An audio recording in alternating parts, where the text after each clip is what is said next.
This podcast may contain disturbing content for some listeners. It's intended for mature audiences. Listener discretion is advised.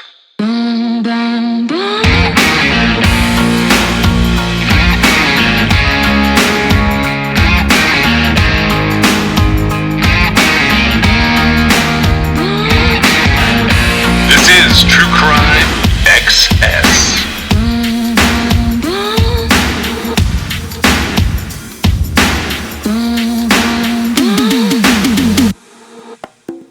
So this is part two of the finale of Bobby Jack Fowler.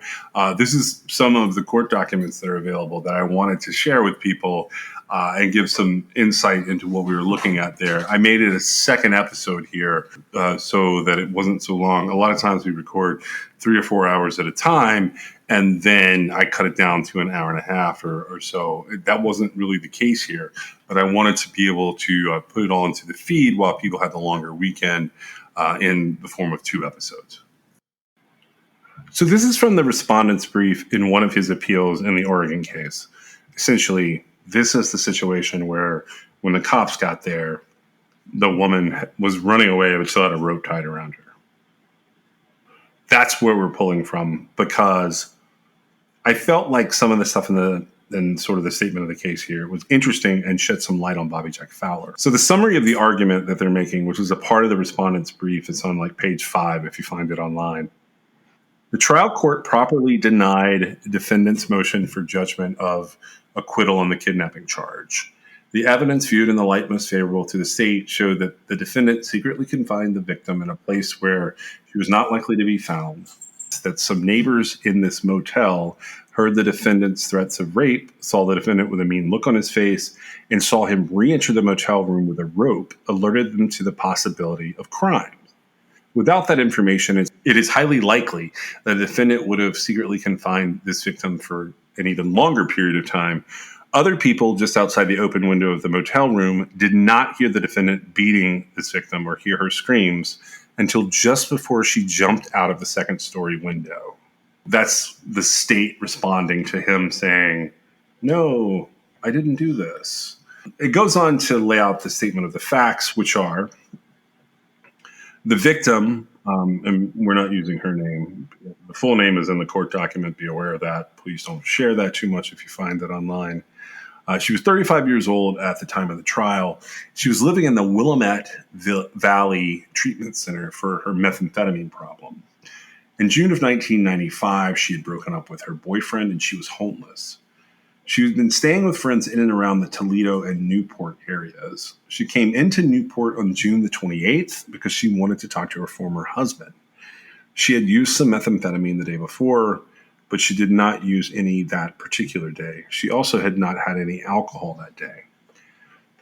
She went to the Anchor Bar because it was near her former husband's workplace, and she arrived there around 6 p.m.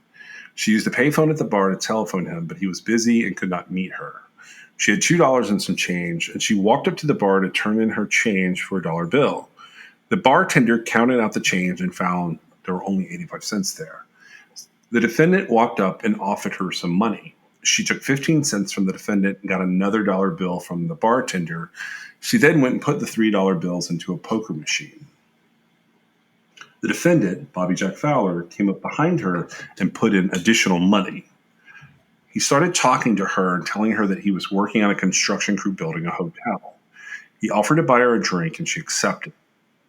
When she finished playing the money on the poker machine, she took her drink and sat at a table, and the defendant came over and asked if he could sit with her. Before this, the defendant had been talking to a friend at a nearby table. The defendant continued to talk to his friend and told her he needed to drive his friend to Lincoln City. He said he didn't want to go by himself and asked if she wanted to come along. The defendant continued to urge the victim to come with them, and then said that he would buy her dinner and take her to the casino in Lincoln City. She considered the offer because she did not have anything to do. The defendant looked like he was having fun, and he appeared to be safe. She accepted his invitation to dinner and to the casino. It was a hot day, and she told the defendant she needed to get cleaned up before they went to dinner, so the defendant suggested they go to his place since he had to make some telephone calls anyway. He said that she could take a shower there. She thought they left the Anchor bar at around 6:30 or 6:45. She had had 3 or 4 drinks, but she was not drunk. So she wasn't drinking when she arrived. She stayed there long enough to have 3 or 4 drinks. The defendant was obviously intoxicated, but he was not falling down drunk, in quotes. When the defendant and his friend and this victim left the bar, the friend opened the car door and heat just barreled out. The defendant's friend said he would meet the defendant and the victim later. The plan was still to go to dinner in the casino. So the defendant drove her to pick up some clothes that she had left at a friend's house. They stopped at a store, and the defendant got cigarettes and some beer. They drove to the motel where the defendant had been renting a room while he was in town on the construction job.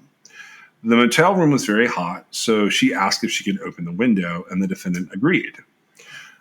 The telephone rang, and as the defendant was talking, and keep in mind, the defendant in every part of this is Bobby Jack Fowler, she went through her clothes and she found something to wear to dinner. She put the clothes that she was going to wear over a chair and put her other clothes back. She heard the defendant tell the person on the phone that he had a pretty little gal here in the room with him, and then he told the caller, no, I won't. When the defendant got off the phone, he started telling her that he was making $2,000 a week working construction and that he had women all over the country who wanted him. He told her that if she would be his woman, she could have anything she wanted. She responded by telling him that it was time to get ready for dinner. She excused herself to take a shower and forgot to take her clean clothes in with her. She closed the bathroom door and started the shower, but as she was washing her hair, she looked up and the defendant was standing there staring at her. She had not heard him come into the bathroom, and he scared her. The defendant told her that the people downstairs had called and that water was leaking through the floor. So she rinsed her hair and got out of the shower. She dried off, put on her bra and her underwear, but then realized that her other clothes were in the front room of the hotel room. At the time, the defendant walked into the bathroom again, and she put a towel around herself. She said that she'd always been self-conscious about her body, in part because she has stretch marks and in part because she had been overweight. She did not feel comfortable displaying her body to her husband. But she asked the defendant to leave the room, and he complied. The victim was concerned, upset, and angry at the defendant. She told him that she had to meet someone at 10 p.m., even though she had no one to meet, because she thought the defendant was being weird. When she walked out to the front room, the defendant was standing by her clothes. She did not want to put on her clothes in front of him, and she did not want to go back into the bathroom. So she sat down on the couch with the towel still around her. The towel actually covered more of her body than shorts on a top would. The defendant continued talking. He was rambling on and talking nonstop with a Texas twang. The victim had a sore on her cheek that was irritated, and she needed to cover it up. So she sat down with a mirror that the defendant had provided to put on her makeup. The sun was shining in her eyes, so she asked the defendant to close the curtain in front of the window, and he did so. As she sat there, the defendant said he believed that women actually wanted to be raped. She said that she did not believe that women liked to be raped, but the defendant kept saying that women did. He handed her part of a letter to read and said he had a girlfriend who liked to be raped. The letter said in part, "To be honest, I'm into pain here and there. I'd love to be spanked. Baby, everything I write you in my fantasies is what I want to come true. I want you to tie me to a tree branch and more." The letter had been written by a woman in the Florida Correctional Institute. The letter had 2 red lipstick mouths by the closed lips. The woman wrote, "Kiss me, baby. These are your lips only." And by the open ones, she wrote, "Put your dick between." After seeing this letter, the victim told the defendant again that she did not believe that women want to be spanked and raped. The defendant acted irritated and agitated, and the victim was starting to get nervous. I could tell he was pissed off that I wasn't buying his ideas on women and what they wanted. She wanted to lighten things up, so she suggested he get the Johnny Cash tape they were listening to from his car. However, as the defendant left the room to get the tape, he told the victim, "I might just get a rope and tie you up and rape you." The victim thought that he was just a weird guy and not saying something serious. When he left, she tried to finish her makeup, but the defendant was gone for just a short time. The defendant came back into the room and plopped down beside her. He grabbed her foot. She looked down and saw that the defendant had put a rope with a slip knot around her ankle. Before she could say anything, the defendant grabbed both of her hands and bent her over the arm of the couch. She was thinking that she was in a lot of trouble, but all she said was that the defendant was hurting her hands, so she could not feel her fingers. Then, with his open hand, he slapped me really hard and fast. She looked at the defendant and he smiled. He punched her 4 times in the face. The victim's nose felt like it was broken and bleeding. She could taste blood in her mouth, and she thought that she stayed conscious, but she was not completely sure. After that, events seemed to move very fast. The victim started to scream, and the defendant put his hand over her nose and her mouth to stop her. She could not breathe, and she got dizzy, and her scream ended up sounding more like a squeal. I remember being very dizzy, and I remember him hitting me, and I don't know, it was like all of a sudden I had no clothes on. As the defendant started to let up on her mouth a little, he talked to her. I'm going to break your jaw now. If you scream again, I'm going to break your jaw. Do you understand me? I am going to break your jaw. The victim believed him and stopped screaming. Because she was not screaming, the defendant let her up so she could breathe. The defendant picked up a towel and wiped her face. His voice changed, so he was no longer the Texas good old boy. His voice was now very low, very slow, and very deep. He told me he was going to rape me, but that he would be very gentle. And he looked down at my breast and he kissed the nipples. He looked at me, and I will never forget in my whole life the look in this man's eyes. He said to me, I think I'll put you in the ocean. Yeah, I'm going to put you in the ocean. Okay, how did you respond to that? He looked at my breast again, and I knew with every fiber of my body that this man was going to kill me. I knew he was going to kill me, and I knew that he meant everything that he said. So I started screaming again. She rolled off the couch, still screaming, because she knew the defendant was going to kill her. And this is her quote about that. I rolled off the couch. I rolled onto the floor over the couch. I got loose and I rolled off onto the floor off the couch. And then he grabbed the rope and he kept putting it around my neck and I kept pulling it off. He kept putting it around my neck and I kept pulling it off. And he started punching me in the back of my neck over and over. And he was going to break my neck. She was able to make her way to the door and she tried to get the door open. The defendant hit her hands and her hands came loose from the doorknob. She was screaming again, so the defendant put his hand over her mouth. She continued trying to open the door, but it was locked. The defendant kept hitting her. Using the rope, the defendant pulled her back into the middle of the room. Suddenly, she remembered that the window was open, and she went through it. The defendant pulled her back by her hair, but she was able to bite him, and he let go of her. She jumped out of the window without looking. She was stark naked, with a rope around her leg. But she did not look before she leaped, because she knew the defendant was going to kill her. Edward Schellinger, along with his fiancée, had rented the motel room that was catty corner to the door of the defendant's room. The walls of the apartment allowed a person to hear things in the adjacent rooms very clearly, even with the doors closed. On June 28th, his friend Michael Weber was visiting him.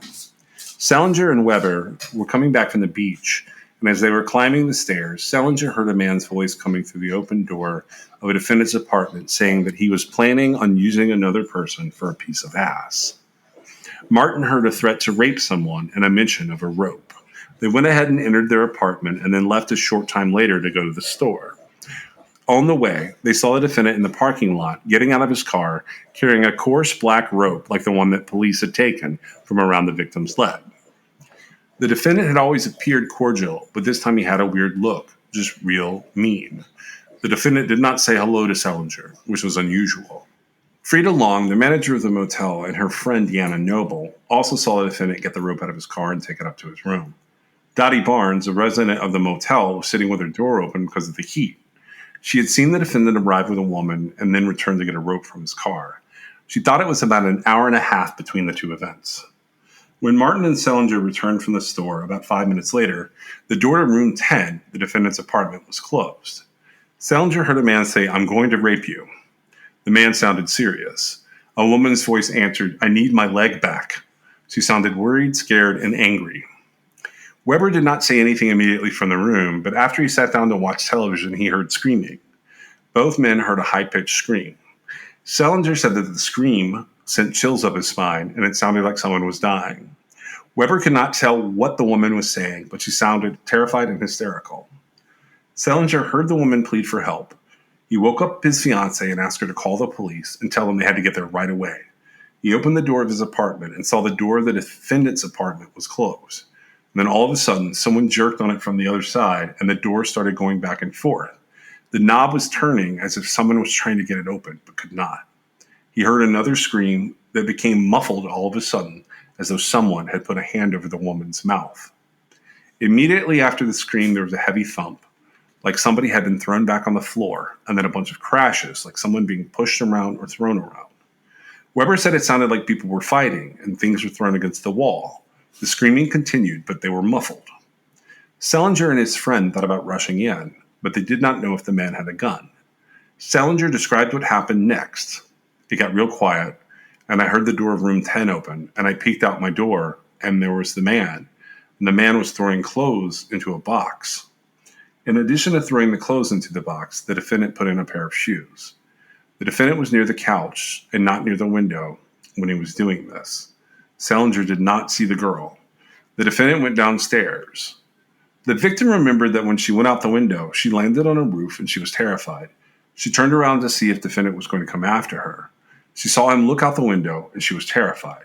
She was more concerned about being killed and thrown into the ocean than she was about being raped. She looked down and she saw someone standing there, so she jumped, and the man caught her. She would have jumped even if no one had been there. She remembered what she did after she landed. I ran and I hid. And I was not even human at this point. This man had reduced me to less than a human. I was just a broken, squealing animal. She did not remember what had happened next, but she remembered somebody covered her up, and she remembered a paramedic who stayed with her for a long time. Barnes, who had been sitting with her motel room door, saw the victim go out the window head first with the rope around her neck. Barnes had heard some screaming first, with the victim saying that he was trying to kill her and snap her neck. Barnes had only seen one other person look so terrified, and that was her own daughter when she described being molested. So what do you think about this so far? Like I said before, I find it credible.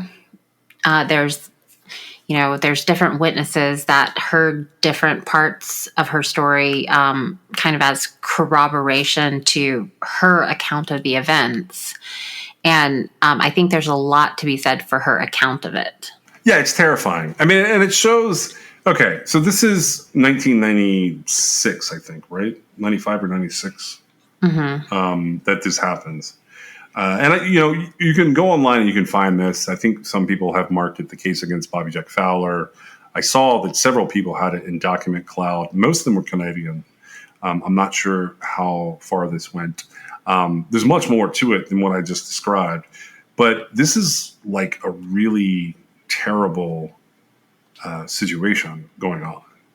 And the whole way that Bobby Jack Fowler tries to get out of this is he just tells the police who start arriving that it was a misunderstanding that happened during consensual sex. Which is insulting. Yeah, he says that basically he paid her money for sex and she said no, and but she was clearly injured, like from everything that had happened. Like she had blood coming out of her nose and her mouth. Like she had serious injuries happening. Well, right. And the way that the account of the way that he talks, I didn't actually hear him, but just reading, what was said sort of back and forth. And the officers that arrive at the scene based on what he said to them and what she said to them, this guy was just a jerk. Yeah, he there was something seriously wrong with him.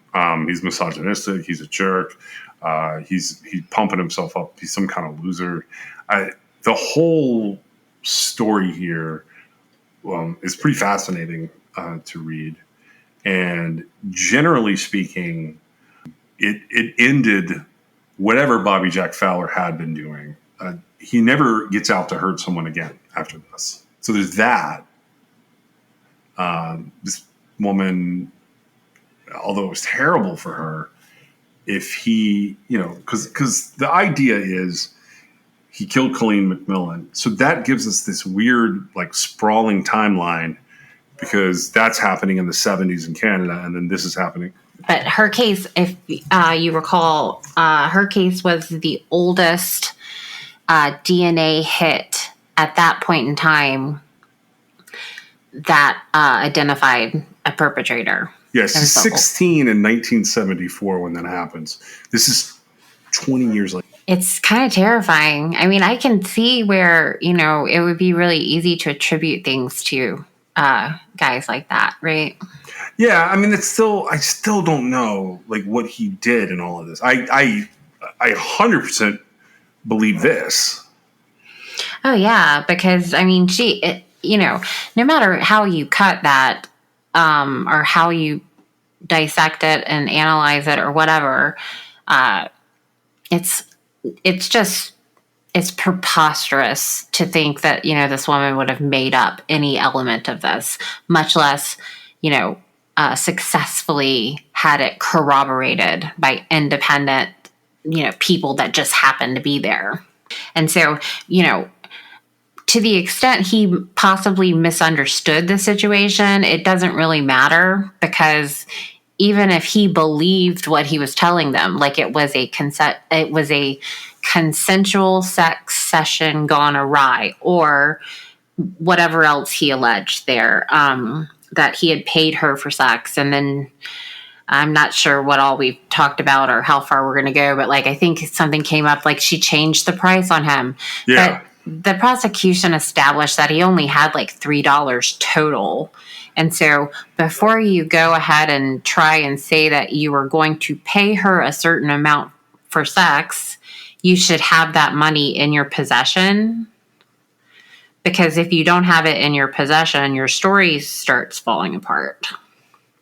So he only had $3 to begin with. There was no way he could pay whatever amount he initially said that he offered. And she said, because he was basically trying to turn the situation around on her, which is just, it's a slap in the face to an already just horrendously victimized victim here, right? I brought this up because it goes back to the 2007 case of Charles Gary Sullivan, where he has this last minute Hail Mary where he basically fakes, and I'm assuming this part, fakes a truck driver saying that this woman tried to trick him and they were going to have sex, and then she turned it around and said, I'm going to have you arrested, and she brought the handcuffs. It's very similar to that.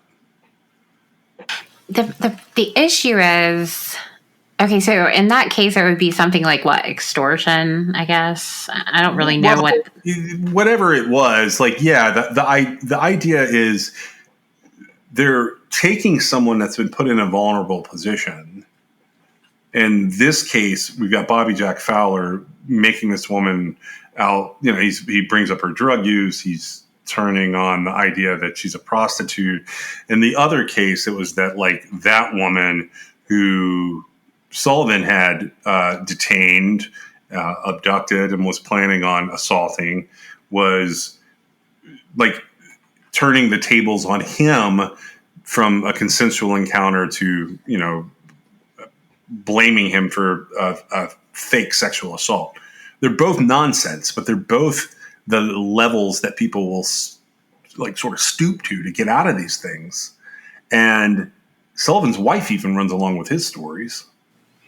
Well, she says that he picked up a hitchhiker and the rest of it didn't happen. So that even flies in the face of the defense, right? But again, this is tricky territory. And it is. I say, It is.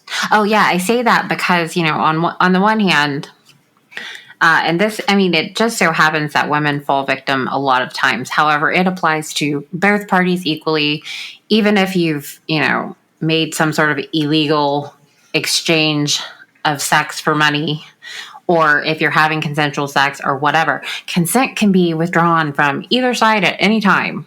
right? And, yeah, it makes it tricky. And that's why I always think, like, especially in this case, that, the account of is given here.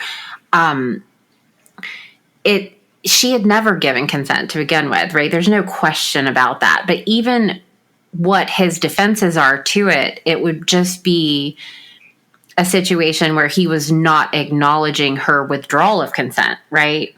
When you have to go to the extent of jumping out a window naked, there's a lot of inferences that can be drawn by a jury, or if, it's a bench trial, a judge, as to what was going on there that led to that. And so even his perception of, well, this was whatever it was, he's not reading the room appropriately at many different points during this encounter, right? Right. He also, so when it comes to the actual court case, the defense attorneys try and basically say she was high and she was misunderstanding. So first of all, I don't necessarily think she was or was not high, but I did wonder if jumping out of the window like that was a sign of how high she was. Because that may have saved her life. She has a pretty good recollection. Yeah, she has a really good recollection. So methamphetamine is not the kind of thing where I would discount someone's memory because of it. There's abnormal behavior that can happen with long-term methamphetamine users, and she was literally in for treatment on that. So we know that up until the days right before this, and she admits she had used some meth the day prior. She says she didn't use it that day. My point is all of the things that you go through with an addiction, whether you're on it or not at that moment. Because if we follow her, she says she wasn't, and I believe that. But I also believe that somebody like Bobby Jack would lure her with the idea that he was going to get her meth. But anyways, my point is that what made her able to leap out the window? That's a huge deal, to leap out a window without looking. Well, right. And there's some dramatic effect there, but also her being on drugs or not, it really has nothing to do with whether he committed a crime or not. Right. Oh, absolutely not. I'm not talking about it from the criminal perspective. I'm talking about it from the courage perspective. Is that the courage she needed to jump out of the window and save herself? Yeah, it's possible. I feel like she was very, very scared. And, the way that it's kind of laid out in this document that's going to the appellate court is that she didn't need to look out the window because it didn't matter. If she died jumping out the window, at least she didn't die by him killing her, because that's how she looked at the circumstances at the time, which is extraordinarily sad, right? It's a very sad situation. She could either jump out the window and die, or, she could get killed in a very terrible way from what he was saying. Yeah. Cause he was telling her, I'm going to put you in the ocean and all that kind of stuff. Who talks to people like that?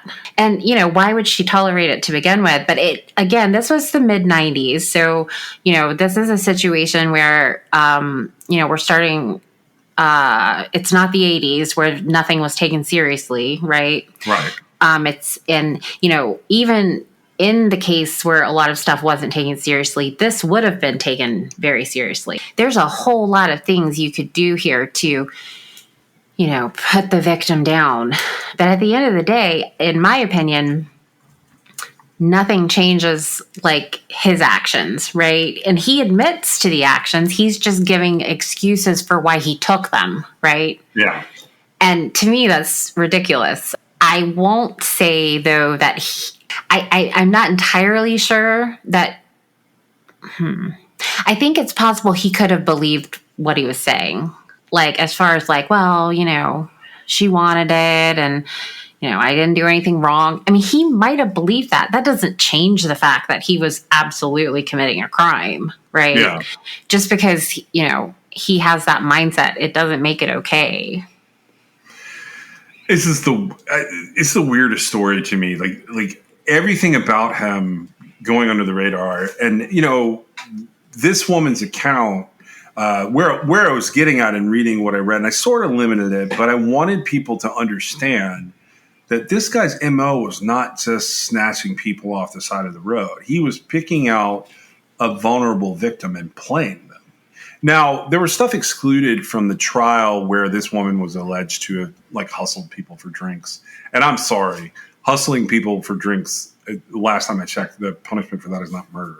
And definitely not rape and murder. I don't even believe it's a crime. No, it's not. It's literally not. And like she was potentially hustling people for drinks and money. That comes up in this document. There's other things in here where they try and disparage her quite a bit. They do a terrible job. Although I will say the defense attorney at trial did a good job with what he had.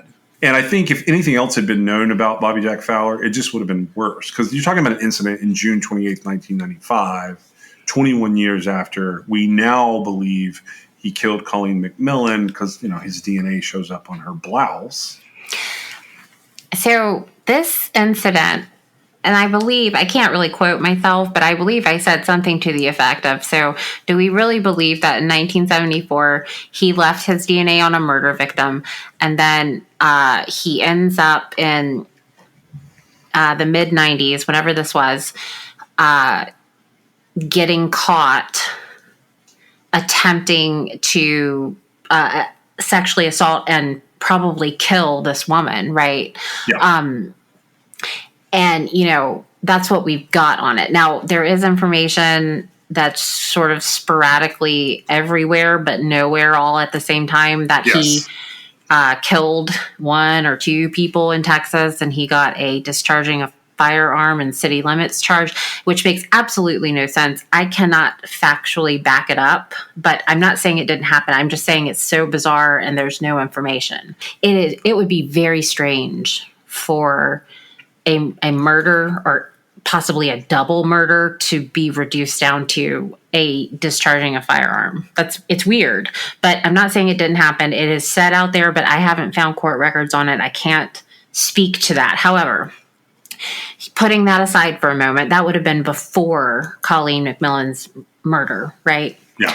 And that would have been in Texas. And so you've got 1974 to the mid-90s, and he's leaving DNA behind, and then he's getting caught at the scene. So I don't know that he would have.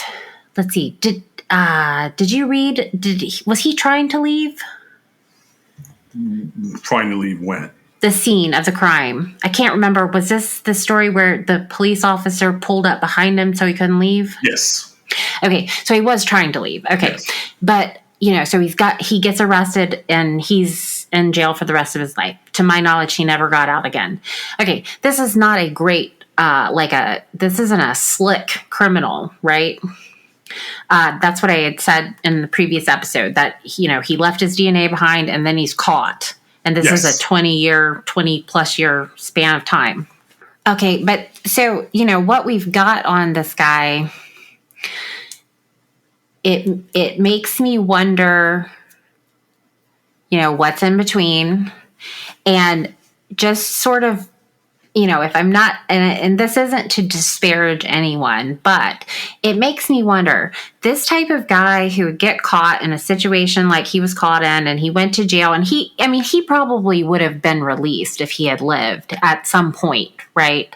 It makes me wonder, is it possible that something occurred with Colleen McMillan that might have been on the criminal level, but might not have been murder, that would have ended up with his DNA on her shirt? Yeah, I thought about that. And then I thought about the age. If he's dumping bodies the way that he could have been, the ages matter. Okay, so he's born in 1939. So the stuff that took place in Texas in like 68 to 70, because that's right before his divorce in 71. So he's going to be, give or take 30. Colleen McMillan, he's 35.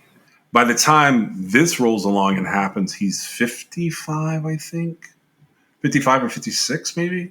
So he's getting up there in age by the time this happens. Like, I could totally see him. I'm with you. Like, and I've had that thought before, where and this is kind of true with Bobby Joe Long, who we covered way earlier in the year. they have that moment where they finally kill someone and it changes things with them. But they didn't set out to be a killer that night. They set out to be a rapist. But something happened and they felt like they had gotten themselves into a corner and they end up strangling the victim. And that takes it to the next level for them. So it could be that. But Bobby Jack is like, he's just all around wandering around being a bad dude. I agree with that. And I do find the circumstances compelling, right?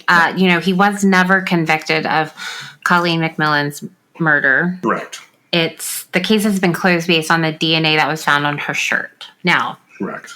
a couple of episodes ago, we had a very long news conversation about some DNA under Maggie Murdaugh's fingernails. Yes. Under her left hand fingernails. Okay. And so when you're in I said, they didn't swab Maggie for DNA. They didn't swab her phone for DNA. And they had lots of reasons why they didn't do that during the testimony of the trial. And I'm not really trying to bring that case up again. I'm just trying to draw some comparisons here. When you're looking at a situation where, the unidentified male DNA profile is basically irrelevant in that case against Alec Murdaugh, right? And it's under her fingernails. But then you've got some DNA on a murder victim shirt from 1974, and this guy is the killer, right? Yeah. Now, I'm not saying that, I don't actually know that much about Colleen McMillan's, I've never seen like her autopsy or anything like that. I do know, it was a terrible crime no matter what, and she was young, right? Yeah. Now, she was also, I believe, hitchhiking, because I believe that's the story where she told her brother not to tell her parents that she was hitchhiking, right? Correct. And so because of that, that was, sort of, the girl at the bar that's part of, that is the victim of the case we're talking about today, and the appellate court brief, she wasn't really hitchhiking, but she was open to, hanging out or whatever. And she's so in a vulnerable position, just like a hitchhiker would be. Well, sure. Right. And, I'm not saying he didn't do it. I'm just saying when I'm living through this stuff, doing research and everything, I have a lot of trouble sort of reconciling how, on one hand, DNA under someone's a murder victim's fingernails is irrelevant, but you've got DNA on a murder victim's shirt and it's the killer. Yeah, I'm in the same boat with you on that. I get a little confused. There's some standards there that aren't lining up. And so the DNA is one thing that I look at and I go, okay, well, that's a lot. But I will say this, the sentences are the same way for me. When they don't take things seriously in the 70s and the 80s, but even now, the sentences is what is going on? Because we just talked about Charles Gary Sullivan's sentence for 15 years, that he's eligible for parole in 5, and essentially he's already done 4 because of the way the arrest went down, or he will have by August of this year. What do you think Bobby Jack Fowler should have been sentenced to here? What was his sentence? 16 years? Yeah, he got 16 and a quarter. He got 195 months. And the judge had indicated that he was willing to do an upward departure, which I talked about earlier, because they had a certain they had a certain statute measure at the time that they could use an upward departure, which means if something is particularly egregious, you can go above and beyond and let the appellate court work it out. But the judge said the defendant's conduct over a lifetime has been particularly abhorrent, and this is talking about the different convictions he's had, very violent, very much in contempt of weaker people, particularly women. He noted that the defense counsel had argued that the defendant was getting older, and the judge said, well, that's true. If the conduct had changed and there had been a significant gap, I suppose that would be all right. But the conduct has just continued on. The drinking, the total lack of concern for the victims. I find he's an extreme danger to society, and thus the 195-month sentence is the reason for making the two significant felony categories consecutive, substantial, and compelling reasons to do that for the protection of the public. 16 plus years will put him up there into his 70s, and hopefully that'll slow him down a little bit. As to any significant rehabilitation, I don't think that Mr. Fowler has it in him. I don't think he's got the guts. Maybe somewhere along the line, he indicated that he was dealing with some people from the church. And maybe you'll find the church will give you some basis to set up a platform to respect others' rights. You certainly haven't in the past, and I don't think you care for anybody's rights but your own. Just the way you treated this individual showed you had an utter disgust for her rights or an utter contempt. And with that, society doesn't need you around. That was the judge in Bobby Jack Fowler's case, and that's how they end this document here. Which, I mean, it says a lot because the judge, being a presider, an officer of the court, sitting for the entire trial, right? Yep. Some judges put in their 2 cents, some don't. In this case, he recognized this particularly egregious behavior. Now, you've got to say, so, again, drawing from what we're talking about today, Sullivan gets 15 years for second-degree murder. And it's a second-degree murder that happened in 1979. And this is a plea. So we have no idea what he might have been, convicted of if it had gone to a jury trial. We don't know, we don't know any of the circumstances of why the plea was made and accepted. But it was. And so he gets second-degree murder charges, and he gets a 15-year sentence with the possibility of parole after 5 years. Now, I'm pretty sure that would have been in Nevada, but he had been in jail in Arizona. Yeah, so he's arrested in Arizona. It's a Nevada case, though, so he got extradited from Arizona over to Nevada. Okay, but when you commit a murder in 1979, even though you're not even though it's not being brought, to the court until he was arrested in 2019, you're subject to the rules of the time. The sentencing is from 1979, right? It would, so the sentencing in that case would be in line with whatever the statute said at the time the offense occurred. Okay, and so in this, and then with Bobby Jack Fowler, you've got a situation where we're in the mid-90s, and he did not murder this woman. He had probably every intention of murdering her. And, he assaulted her. He punched her 4 times. He slapped her with an open hand. By the way, why do they make that distinction? Damage. Is a open hand less damaging? Yeah, an open hand. So an open hand in most places is a battery. Mm-hmm. And then a closed fist is an assault. Okay. That's so weird. I've seen it like lots of times, and I've always wondered. It's not so much that way anymore, but like it had been a distinction for many, many years. Right. Well, it's just weird, but I mean, you're right. It has been a distinction. I just never really understood it. Like, you need to keep your hands to yourself. But, so he did assault her, but like he didn't end up completing everything he was telling her he was going to do, everything he probably planned on doing. And he got 16 years. Now, that is a stacked sentence to be served consecutively. Yeah, like he was essentially, from the time that occurred in 1996 is when he has his conviction. He was going to do day for day 16 years and 3 months or whatever 195 months is. Right. And so how does that, like, the comparison I'm making here is the second degree murder is 15 years. And then I actually don't know exactly what he was convicted on, but all the charges he faced in this case is 16 years. Yeah. And well, the judge had considered, I think the judge looked at Bobby Jack Fowler's case, which is in Oregon as opposed to Nevada. I think he looked at it and wanted to sentence him to life. I think that's what he was thinking, was trying to figure out how to do a 25-year sentence. But the thing about that is this is how you know the judge really wanted him to be in jail.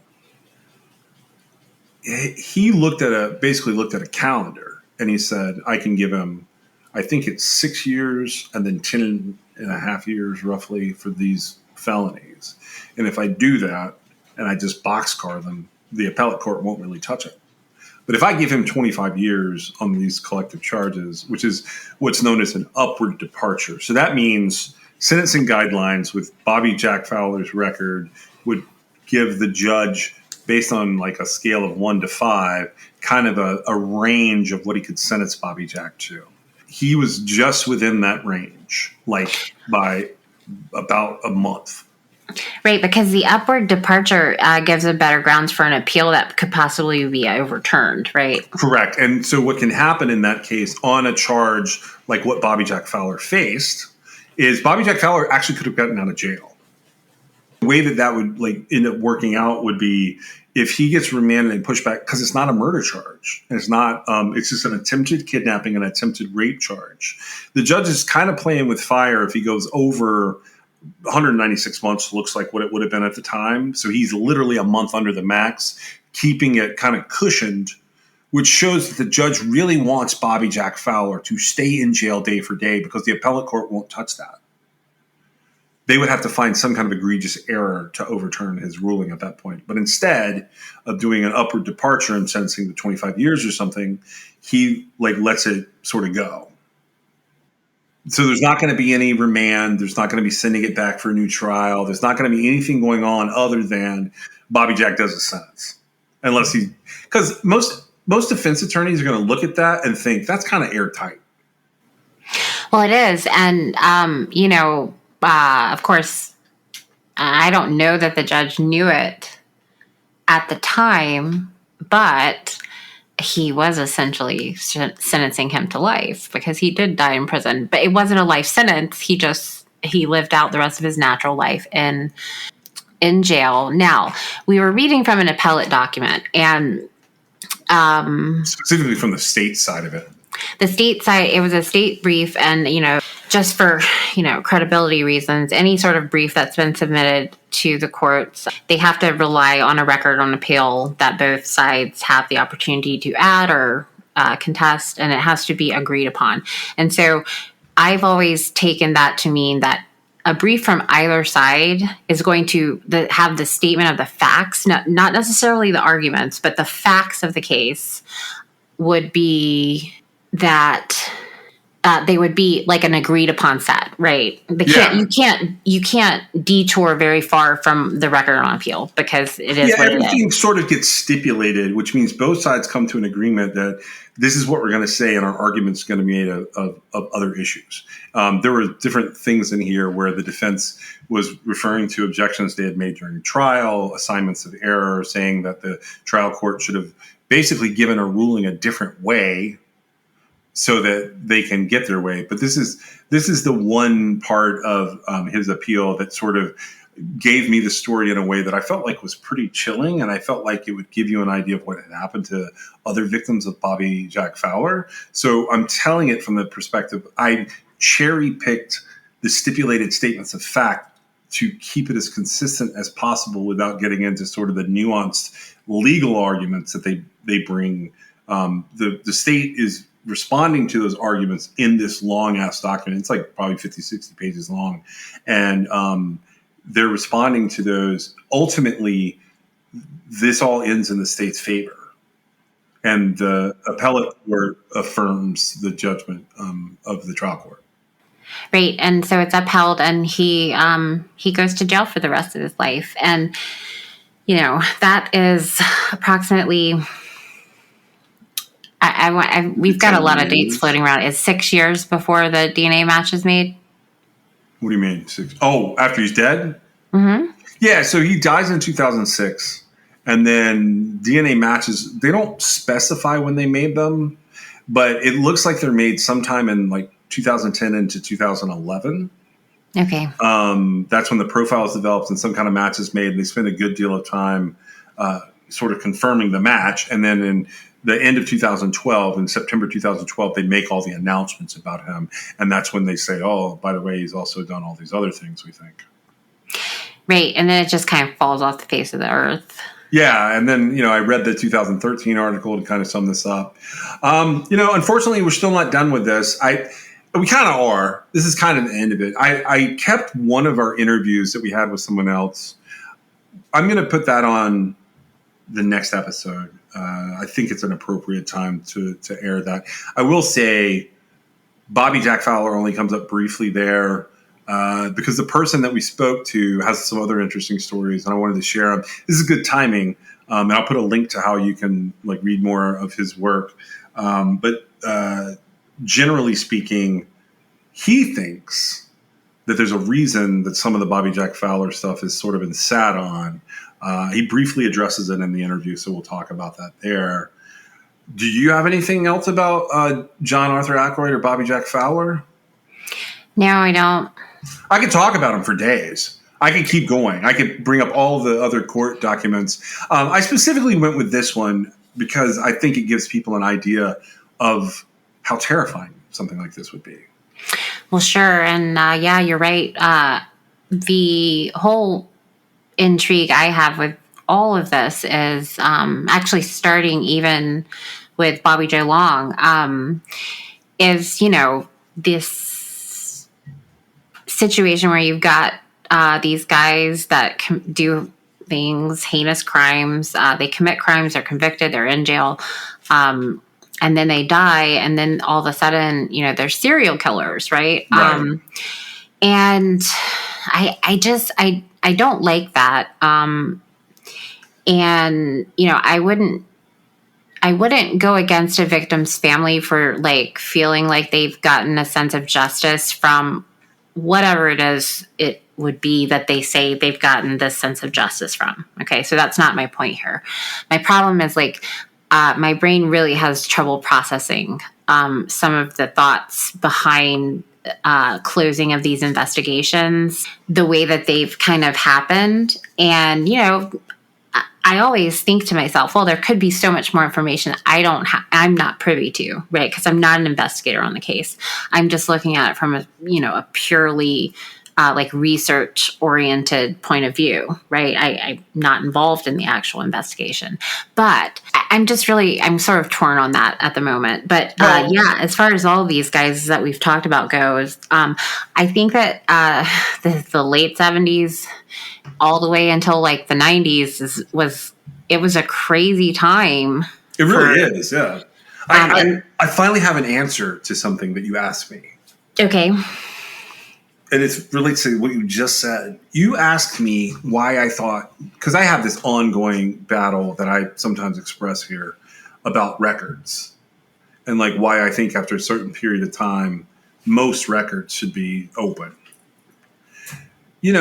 It would be a significant boon to the resources of most municipalities if you released records, and you could still hold back one thing on a case or two things on a case that are minor. But if you released everything else as far as investigative files, you could make your own citizen cold case units.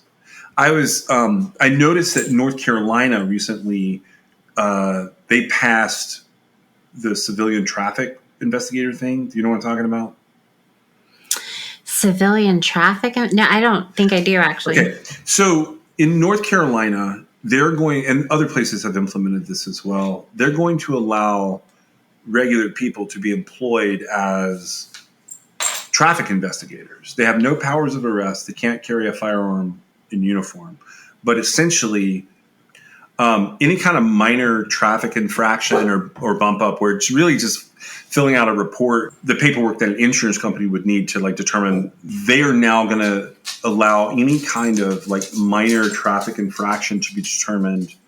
I think it's up through DUI will be determined by civilian traffic investigators. And I've seen there's a volunteer program that I saw doing this at one point, but now it's going to be a job in North Carolina that they'll have civilian traffic investigators. And I think that so it's particularly in Oregon and Washington State, these areas are heavily taxed in terms of cold cases. And some of the people that I talk to are actually retirees who have come back and volunteer their time in cold case units. You know what I mean? Yeah, that's actually very common. Yeah. So I think expanding that and offering some type of paid certification where you could be paid like to get a DCI certificate in whatever state you're in, which is like that's the Division of Criminal Information for most states. But essentially, it's a certificate that allows you to like search through like case files and like computer information related to cold case crimes. I think that would be the same as like a civilian traffic investigator. You have these people come on board either as volunteers or as very low paid positions to help solve cold cases and like at least get them referred to real investigators. So in my opinion, that is the reason for like letting the files be more open than they currently are in a lot of these jurisdictions, because you could solve more cases if you could open it to some middle ground. So fine, you don't want to give it to every armchair internet sleuth. That's fine. Just make it so that these grant funded cold case units can be bolstered by either volunteers or like part-time positions where people who have learned over time how to, fact check and detail check can come on board and be a part of that. I think that sounds very logical and like plausible. But in the back of my mind, all I'm thinking is like, I don't really see what difference it would make for them to just open the records up. Cause you've got, even in these cases, you've got like proclamations being made that they have no sustainable facts behind them. Right. It's inferences being drawn with, they're just making these conclusions without having anything, but they never take them back in such a way that it counters the effect that putting them out there initially had, right? Yeah. And so, I have a tendency to agree. And then, I'm on the fence about that because I do see where some elements of things should be protected, but at the same time, like you mentioned, getting some sort of certification or some sort of qualifying thing that, you're not an actual, like, whatever, sworn law enforcement officer or whatever. Now that I could probably, go along with a little more, because then, you would have certain criteria you would have to uphold, like, protecting the privacy of whatever needs to be protected that's contained within records, right? Yeah. I mean, they already do this with different citizens academies in most jurisdictions anyway. So it'd be like the infrastructure exists to be able to do this fairly easily. Right. And so this would be more of a closing cases without any sort of adjudication, right? Because yes. Or telling the difference between a case that like can't really be closed or needs to be closed without adjudication, or needs to be referred to like an investigator because there's information that was missed. Well, and see, I always presume that that's happening, but if it's not, you're absolutely right. That should be happening. Yeah, it amazes me the number of, so there are a lot of homicides out there where a lot of evidence was collected and it's sort of looked at as too much. One of those is Gregory White out of Clackamas County. That's the one that I posited for Israel Keys. His car was found and he was taken from he has a whole weird story that we've already covered. My point is there's a lot of evidence collected in that case that's just sitting there because nobody knows what to do with it. And I think cases like that, you could put a civilian on it, at least to go through like the inventory list and know what you had that you're holding on to. Yeah, I mean, I agree. Especially once cases have time on them like that. I mean, that one's from the 90s, I think, right? Or the early 2000s. And so, the only issue I see there, which I guess it wouldn't really be any different with like a sworn law enforcement investigator, but like you don't want people to be checking out their own cases. And the distinction there would be harder to make because, with a sworn law enforcement officer, they have sworn an oath to uphold a duty, which, depending on your perception in life, that could mean a whole lot to you or absolutely nothing to you, right? it's supposed to mean a lot. Now, if you've got somebody that's got an interest in something and were to take it up, again, not much difference between a citizen doing that and law enforcement doing that, but that would be something to consider. But that's just right. If in the rare instance you have some kind of serial killer or something who signs up to be a cold case closer, volunteer or whatever. I know. I mean, even as you're saying it, that sounds like the best podcast ever. I would listen to that for weeks and how they catch it. I mean, I get it. I totally understand where you're coming from. I don't have a lot more for today either, but I could talk about this forever. Do you have anything more for today? No, I'm good. Thank you so much for joining us today. We'll see you next time.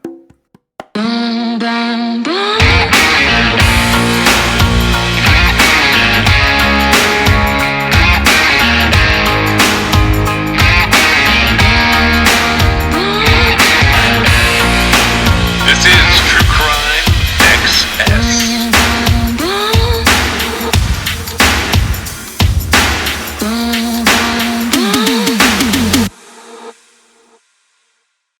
So we have more serial killers to cover, but I noticed.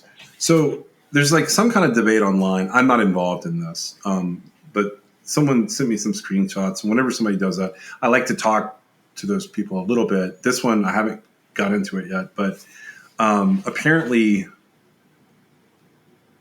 other podcasters are just now realizing that like there were two jurisdictions at play with the Israel Keys case. Do you know what I mean when I say that? Two jurisdictions? Yeah. So, okay. We have no idea how many jurisdictions, really, but No. There's just two. Like I'm talking about known indictable things, like real things. So, in terms of the Samantha Koenig case, there were two distinct jurisdictions made out of that case. They kept it federal, but realistically, when the case started, it was only an Anchorage Police Department case. It had nothing to do with the FBI yet. Because they didn't know what happened. I'm sorry? They didn't know what happened. They just knew they might have a missing persons case. Correct. And so when did the FBI get involved? They get involved after the detectives on the case found the surveillance. Because then they believed it was an armed abduction. Oh, well, I thought they got involved when the card was used. Because it was across state lines. That could be further involvement. I would agree with that. That could be true. Anyways, so apparently I didn't know this. I'm just like, because recently I got a notification. I don't know if you saw this, but I tried to share it with you. It was a notification that there's even more stuff they had missed in the Anchorage Police Department files about Israel Keys and Samantha Koenig. They forgot to upload it to me. Right. And I kind of assumed, and I never said anything, but my understanding of this would be that, the FBI vault has absolutely no obligation and probably wouldn't include anything from the Anchorage Police Department from that case in the vault. Right. You're 100% correct. There's very little about Samantha Koenig in the vault at all. Because it was an Anchorage Police Department case. Right. So I guess somebody thought, and I may have thought this at one point, that the Samantha Koenig interview not being released was because of it being graphic in nature, but it's really because it's not on a FOIA. Right. It's not on the FBI. So I have that. Somebody was asking about it. We have that. It came with a bunch of other documents and a bunch of other video. Like I had video of the walkthrough of Keys' house. I actually have most of the autopsy photos of Samantha Koenig. They were delivered to me by accident. I have the video. I'm pretty sure I've mentioned this before, that I had the original ransom note, which is much different than what people think it is online. But I actually have the picture of her and what she looks like. Right. And I was considering doing like a live audio event where people could hear the Samantha Koenig interview if they were really interested in it, because I don't know about just putting it out in the world. I've never shared it in terms of sharing the interview with Keys where he's describing what he did to her. It's represented in, I think maybe the other there's two podcasts about Israel Keys. One of them's bigger than the other. And I think they both have talked about the interviews, but they've never played them. And I think the book American Predator, maybe they do transcript versions of the interviews, but they don't, obviously it's a book. But we have that. And I don't know, did you see that there's 5 new audio things? I have no idea what that is. I did. I saw it, but it's... They're just saying they forgot to upload it when I was asking for something else. Because I still ask for things every once in a while. The Anchorage PD paperwork on that case was expensive and not really worth it. But I will say that I have tons of, I don't know, I'm never going to share her autopsy photos with people. I had lots of questions about those. I did share them with you, but I didn't share them. Even worse than the autopsy. What? There is even worse than the autopsy. In there, you mean? In the files? Yes, in the files it's worse. What do you mean? Well, you pointed it out to me. Which part? The retrieval. Oh, yeah. So we have, this is the weirdest thing. So we have the retrieval video of Samantha Koenig, and I guess they filmed it on multiple cameras. In one of the videos, they scrambled it. The problem was the way I worded all the requests that I made, they gave me both files. So one of them's not scrambled. Yeah, so they gave me the scrambled file, but to comply with my request, because it was written a very interesting way, they then gave me the unscrambled file. So we know what he did to her. There was something specific that he did with the stab wound that was really weird to me, and I've never figured that out. I assume he did it to keep her body down, but he zip-tied closed the stab wound that he put on her shoulder. It was right under her shoulder blade. I don't know what he was aiming for there, because the heart would have been more to the center. But whatever he was doing when he stabbed Samantha Koenig while he was killing her, he then zip-tied the wound closed with 2 zip ties. But that's a whole different thing. And I think people ask online, would I be releasing any of that stuff? I was never releasing or not releasing that. I did share with 1 or 2, maybe 3 people kind of the interviews, because they suddenly got taken off the internet a while ago. But you and I had already preserved all of that. I think if you're thinking about doing something live, you need to see what the response would be, I guess. I don't know. I am generally... I thought about doing something on the Patreon feed that I've never really used, that was just for people who listen to the podcast as a one-time thing. I don't want to put it out in a form that they can record it and take it away. I would have to I can do this. I can watermark the files that I use, and I could do some stuff to obscure it, but that sort of defeats the purpose. But anyway, someone had asked me, would I ever share the more graphic stuff? Not really. I mean, what I just told you, that's how I knew there was so much more to this case all along, is those files, and I just sort of continued to get them over the years from Anchorage as they, redact and release. I have so many unredacted things from the Israel Keys case that I am a little scared to release that, because the later versions of both the FBI and the Anchorage police, and there's a couple of different, there's a Vermont set of files, there's some Washington files, there's some Oregon files, there's some Texas files. I don't actually know. I think I wasn't supposed to have some of what I have, because it's pretty shocking. Yeah. I had the autopsy photos so early on that I don't think I was ever supposed to have the autopsy or the ransom photo the way that I got them. That is surprising. It is surprising. Because there's the other 2 podcasts, and I had listened to one of them a long time ago. I haven't heard anything past season 2, but people do message me and say, what about this? And I'll answer them in email. I recently had someone asking me about a case that was covered there. The person's alive, so I'm not covering it. I recently had someone reach out to me with a dead Feldman idea. I'm kind of I'm already pretty far down a rabbit hole on Deborah Feldman myself.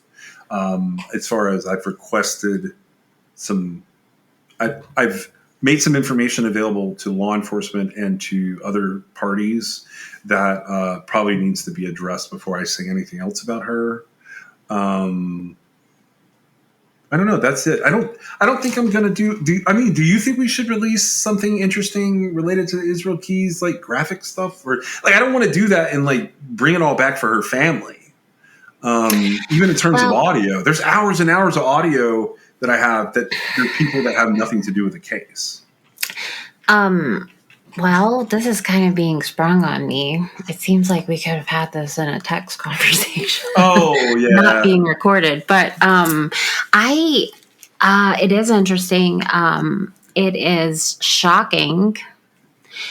And even for the most seasoned person, I think some of it, I think anything that you go, am I supposed to have this? Probably shouldn't be shared. I don't know, man. It would ultimately be up to you, I guess. But, such a fine line, right? Yeah, it is. I mean, I have not really had any kind of moral or ethical stance on this. So the person asked me if there was something in there that was too shocking. The most recent request about this was, is there something that's too shocking to share? And my response is this. It's all shocking when you get into the pictures. There is something that's too shocking to share. Yes, there is. But that's not really where I came from in not sharing it. I was not 100% sure that some of these things in here, particularly when it comes from like, I don't know how to explain it, but like they take pictures of the house when they do a search warrant, and anything that had a person's name on it or a doctor's name on it or whatever, it's blurred. Oh, yeah. Like that is totally normal, and that's how I thought all the files were. So, and I think by now, there's this the number of files is massive, not just the documents themselves, but also like the audio and the video that go with it. It's a huge amount of information, and I think the truth was when I got missed. Yeah, when I first, they missed it. They just missed it. That was my whole theme for some pretty key moments there, though. Yeah. Yeah, there's some. At some point, maybe we'll talk about that a little more and decide if we want to do something with it. The other thing I had was, Bill Owasco still is not identified. I don't think they have DNA for him. Yeah, I was wondering about that. I don't know if he had kids. I don't know enough. I can't remember. I may have known at some point in time, but I think that's probably the holdup. So, it'll be an interesting sort of dynamic. What was he found last year? It wasn't this year, was it? 2021 or 2022? It was early in maybe 2022. That sounds right. I mean, I don't know. Everything blurs together now, but like it'll be interesting to see. Okay, so you got a guy who went missing in 2009. Is that right? So he went missing in June 2010, June 24, 2010. 2010. Okay. Oh, I'm sorry. Okay. So 2010, and it took, 10, 11, 12 years later, whatever it is there. I know it was at the beginning of the year and we almost missed it. Yeah. Right? February 2022. It was just barely mentioned. Yeah. Okay. And so, you did find it February 2022. Okay. Yeah. So 12 years, almost 12 years later, he's found by just people out hiking, right? Yep. And I believe there's an account of the people that were out hiking saying like they actually found his wallet, right? But that's not like official. That's just somebody talking to a reporter or whatever. And they published photos of his bones somewhere. You know what? That, didn't you? I did, and I was like, they put this leg bone in this picture, which was. I don't know that it was a leg. It's a human femur. Yeah, it is. Okay. It's a human femur. And I was going, I'm just in awe of it. Because in awe, like in not a great way, because I'm going, don't put somebody's bones as your like headline photo. Oh my goodness! And I just can't even. I mean, this was a person. Of course, we talk about them, so like, are we any better? I don't know. But anyway, so it's an interesting situation where in real time we've got Bill Owasco disappearing in 2010, his body being found in 2022, 12 years later, and then we checked. I don't know if you did or I did. Somebody checked, and he's still in NamUs as a missing person. And so you've got a situation where you've got a body found with possibly his identification, according to the group that found him, to a reporter. And what does it take to get him out of NamUs, right? Where is he at this point in time? All the different things that come along with that. And it's relevant because we constantly are, following missing persons cases, right? And this is a situation where, we were talking about Keys, Bill and Lorraine, they're still in NamUs, Bill and Lorraine Currier, because their bodies were not found. Correct. And even though they were extensively looked for, and then, Bill Owasco, so I figured Bill and Lorraine were still in there because their bodies weren't found. Well, Bill Owasco's body appears to have been found, and maybe they just don't have the definitive DNA match or whatever. Yeah, I was sort of using him and Brandon Lawson. I was using the two of them to see what match timelines look like. Once we know that they're matched up, when do they? Is Brandon still in NamUs? He was. I don't know if that's.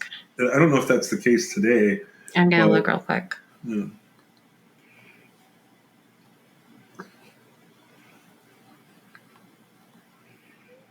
And that'll be the end note for this. Once you figure out if Brandon's popped up anywhere. He's still in there. Yeah, that's what I thought. So, now he's got children and brothers and family that I know for sure could have been like a DNA match, right? So with Bill Owasco, I wasn't as sure. When was Brandon found? But it was around. Wasn't he on the episode with Bill? Didn't we talk about them at the same time? Possibly, yeah. I think he was found in. Oh man, I want to say 20. February 2022.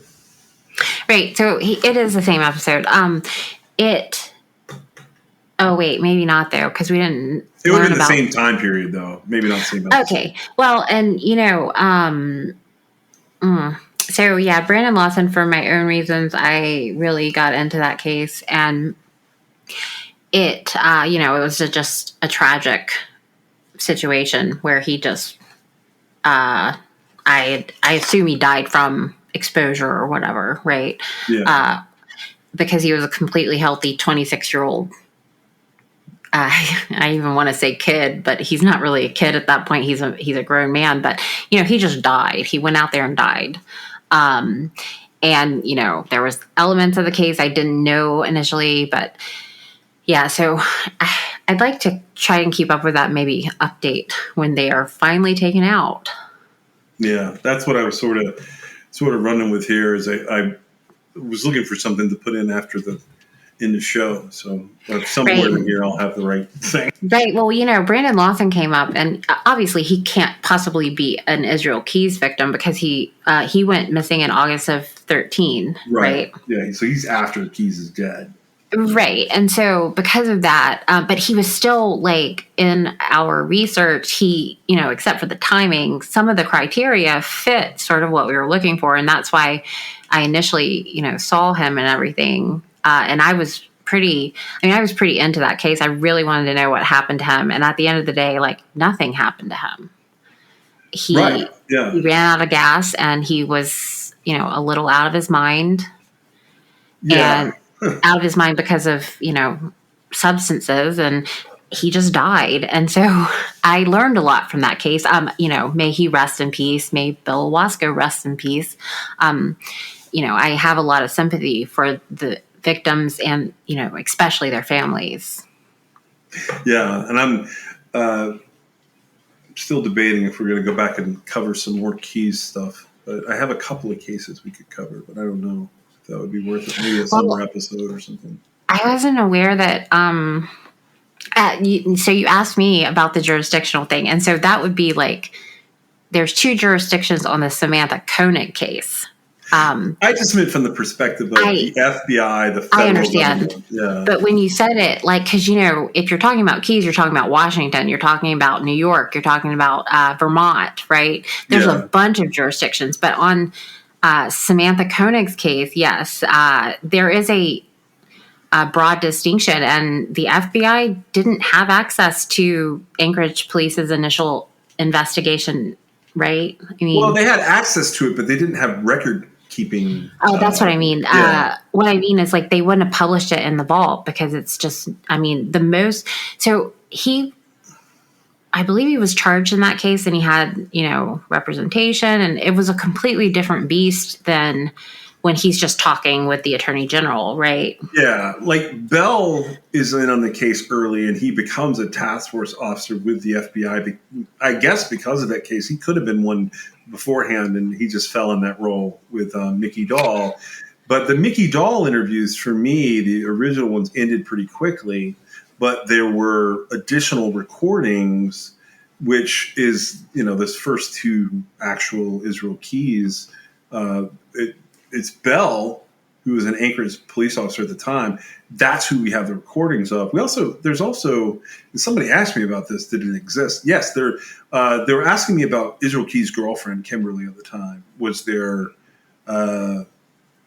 documentation of her interviews? And the answer is yes. And that is one of the most recent files they gave me, is Kimberly's interview with Detective Dahl, I believe. But there's also an interesting first utterance of, Kimberly as we know her. Well, she wasn't a suspect. No, she was not a suspect. But they have body audio. I don't know if it's cam or not. Body audio of like basically when she was picked up so they could execute the search warrant on the residence. Yeah, Bell was at the house waiting for her, and he puts her in his car and drives her in to talk to Detective Dahl. And so that, the car ride with Kimberly, that's actually one of the more interesting pieces of audio to me because she has no idea what has happened. Do you really think that would be like the way to tell the story with all the like real time audio? Yeah, like that would totally make, like she has no idea what level, like you can hear. Like, she thinks that he's in trouble for like trying to grow pot or something. Yeah. Like she has she doesn't no say idea. That, and the way that she's talking, like they're not together anymore, and she's explaining that. But the way that she's talking about him, she is about to get hit with a tidal wave before she talks to Dahl. Well, and if you incorporate that into what Keith says later, where he's saying that like he knows that she doesn't believe it. She has told him repeatedly, I know you didn't do this. And he just looks down and stares off into space because like, what do you say to somebody who's advocating for your innocence when you have confessed? Right. Yeah. And so, it's such a strange dynamic to hear her side of it right now. You're saying, so is that in the new files? Yeah, it's in the new ones. Apparently it's Dahl and her talking. I haven't got to that yet. So we're going to have to at some point download that, but I know it's in there. I didn't realize that. I knew it existed. I just assumed it had been chucked. But all those things that we had, like in the FBI files that we had, like from the original FOIA where they're talking about interviewing people, some of that audio is in there with Bell interviewing people. There's stuff that like is notes in the FBI files we had, the FOIA files, that their audio for that stuff, like the babysitter and like the right, you're right. It's the audio is in there. I didn't realize that, but it's like Bell interviewing some of those people and another guy. I didn't realize that was in there until I was like, oh, maybe I do have more than I realized, because there was something that came from Anchorage that cost a lot of money, and then there was something that came from Anchorage that didn't cost that much money, and like I did not pay as much attention to that as I should have, and I did not know that I had all of those bits and pieces. Like I kind of found out over time, and I think I even sent you the full login for like the supplemental stuff that I got, the supplemental media I got for it. And when you click on it, what was wild about it is it tries to download everything at one time. And it's like gigabytes worth of crap. Yeah, it is. It's like a sunrise, warm in a sun.